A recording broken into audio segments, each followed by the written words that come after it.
हमारे माननीय प्रतिपक्ष के नेता का मैं तहे दिल से धन्यवाद करता हूं। बहुत महत्वपूर्ण मांग है शिक्षा। शिक्षा के बिना पूरा जो मानसिक सांसारिक या संस्कार कह सकते हैं वो अधूरे रहते हैं।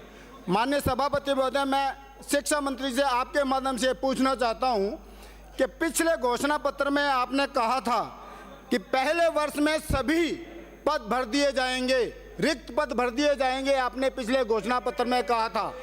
मैं आपसे पूछना चाहता हूं आपके माध्यम से शिक्षा मंत्री महोदय से, क्या वो सभी पद भरे गए? अगर भरे नहीं गए तो क्यों? आपने घोषणा की है इस सदन में, पवित्र सदन में, आपकी घोषणा पे आपने अमल क्यों नहीं किया अभी तक? ये इधर सत्ता और विपक्ष दोनों ने ये कहा था कि भी हमारे जो क्षेत्र के विद्यालय हैं, कॉलेज हैं, वहां पद रिक्त हैं। दोनों तरफ से ये बात आई है और पिछले घोषणा पत्र में ये कहा था हम सब जो रिक्त पद है वो भर देंगे। कब तक भरेंगे? इसका जवाब हमें शिक्षा मंत्री जी दे।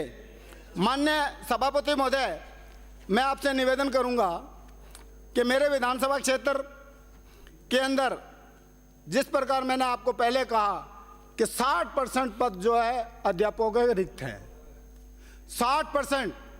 जब अध्यापक पद रिक्त होने की वजह से हम क्या उम्मीद करेंगे कि बच्चों की शिक्षा कैसी रहेगी? दूसरा, मैं आपसे यह निवेदन करना चाहूं, विद्यालयों के भवन क्षतिग्रस्त हैं, बच्चों को स्कूल से बाहर बैठ के पढ़ना पड़ रहा है, पेड़ों के नीचे पढ़ना पड़ रहा है। तो मेरा आपसे निवेदन, तो एक साहब ने आपने तो कहा था हम सब कुछ कर देंगे, आपने ही तो कहा हम सब कुछ कर देंगे, काया पलट कर देंगे। कौन सी काया पलट हुई है बताइए आप मुझे। मैं आपसे निवेदन करना चाहूंगा, समसा विभाग द्वारा विद्यालयों के अंदर कक्षा कक्ष का निर्माण किया जाता है और आप उठा के देखिए टोटल जो प्रस्ताव जाते हैं उनके अंदर मेजर रिपेयरिंग के नाम पे पैसा दिया जाता है। नए कक्षा भवन का निर्माण नहीं किया कि मेजर रिपेयरिंग के अंदर बहुत बड़ा घोटाला होता है। उसमें नॉर्म्स बने हुए हैं कि आप छत से ऊपर की मतलब दीवार जो दरवाजा है उसके ऊपर की छत को ऊंचा करोगे, जबकि उसके अंदर वो पुरानी बिल्डिंग है वो 5-5 फुट नीचे जा चुकी है। मेजर रिपेयरिंग के नाम पे पैसा खाया जा रहा है, नए कक्षा भवनों का निर्माण नहीं किया जा रहा। तो मेरा निवेदन है कि इस तरह की जो कमियां हैं उनको ये शिक्षा मंत्री जी दूर करें।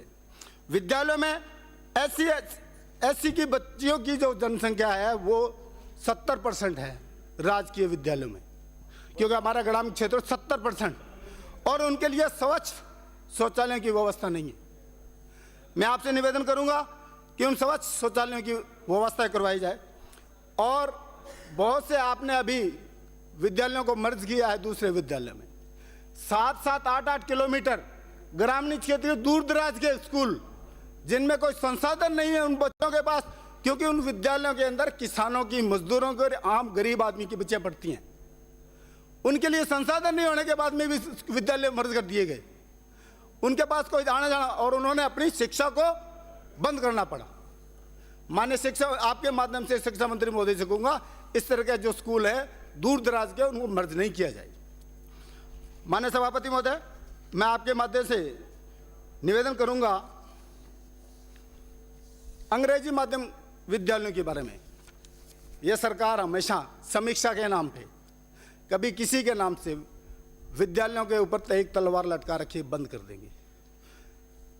मेरे विधानसभा क्षेत्र के श्री विजयनगर में एक भामाशाह महावीर मिड्डा ने 80 लाख रुपए लगा के और राजकीय महात्मा गांधी अंग्रेजी विद्यालय का भवन बनवाया है।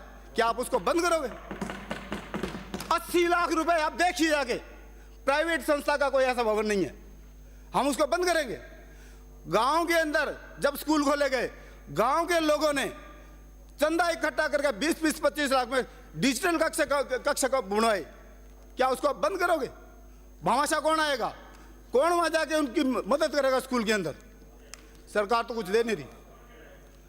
तो मेरा आपसे निवेदन है, इंग्लिश माध्यम के जो स्कूल हैं समीक्षा के नाम पे बंद नहीं किए जाए। गरीब आदमी का बच्चा, मजदूर का बच्चा, किसान का बच्चा क्या अंग्रेजी पढ़ने का हक नहीं रखता? उसका अधिकार नहीं है? और उनके पास इतना पैसा नहीं है कि निजी स्कूलों में जाके पढ़ा सके अपने बच्चों को। तो मेरा आपसे निवेदन है कि अंग्रेजी विद्यालयों को बंद नहीं किया जाए। माननीय उच्च शिक्षा मंत्री नहीं है, मैं निवेदन करूंगा उच्च शिक्षा मंत्री महोदय को मैं धन्यवाद देना चाहता हूं।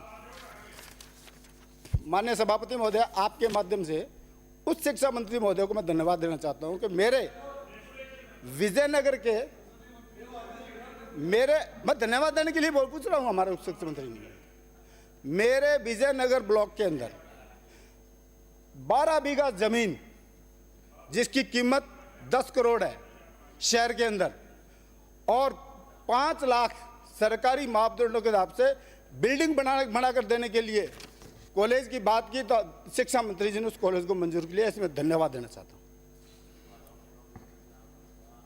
एक मैं आपसे आपके माध्यम से उच्च शिक्षा मंत्री से निवेदन करूंगा कि मेरे विधानसभा क्षेत्र रायशहर के अंदर शहीद भगत सिंह कॉलेज, जिसका कई बार सरकारीकरण हो चुका है, प्रिंसिपल बैठ गया था, फिर भी उसको आज तक सरकारीकरण नहीं किया, प्रिंसिपल को हटा दिया गया।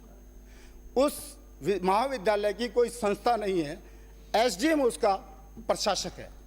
तो मेरा आपसे निवेदन है, आपके माध्यम से सदन से निवेदन है, उच्च शिक्षा मंत्री से निवेदन है कि वो उस विद्यालय को सरकारीकरण किया जाए।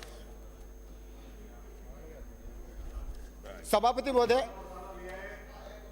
वर्तमान सरकार ने, माननीय सभापति महोदय, मैं आपके माध्यम से निवेदन करना चाहूंगा, शिक्षा मंत्री जी आ गए हैं, कि मेरे विधानसभा क्षेत्र में राजकीय विद्यालय जो रायशहर का था उसमें एक विज्ञान विषय था, उसको बंद कर दिया गया। तो उसके अंदर एक ब्लॉक है, नगर पालिका है, एक भी स्कूल के अंदर साइंस नहीं है, तो उसको खोला जाए। मेरा आपसे निवेदन ये भी है सदन के माध्यम से कि जहां भी 400 बच्चियां का स्कूल है, उस स्कूल के अंदर विज्ञान खोला जाए, चाहे वो नगर पालिका क्षेत्र हो, ग्रामीण क्षेत्र हो। जहां जिस स्कूल में भी 400 से अधिक बच्चियां हैं, क्योंकि पिछली सरकार ने, हमारी सरकार ने तो ये कहा था 500 स्कूल बच्चियों वालों को हम कॉलेज घोषित कर देंगे, और बना भी दिए। तो मेरा आपसे ये निवेदन है, कॉलेज नहीं बना पाओ कोई बात नहीं, लेकिन 400 बच्चियों से ऊपर वाले स्कूल, क्योंकि बच्चियां जो है, माँ बाप बच्चियों को बाहर भेजना बहुत मुश्किल है। तो मेरा आपसे निवेदन है कि वो 400 बच्चे से ऊपर वाले स्कूल के अंदर, एक मेरा आपके माध्यम से शिक्षा मंत्री से निवेदन है कि अध्यापकों का बीएलओ में ड्यूटी लगती है। एक विद्यालय में 3 अध्यापकों की बीएलओ ड्यूटी लगती है, और उससे पहले ही ऑलरेडी 5-5, 6-6 अध्यापक है, उनके अंदर से 3 को आपने बीएलओ बना दिया, तो शिक्षा बाधित हो रही है। ये अध्यापकों को बीएलओ भी ड्यूटी से हटाया जाए। इतना ही कहते हैं, मैं आपका बहुत बहुत धन्यवाद। श्री पब्बा राम।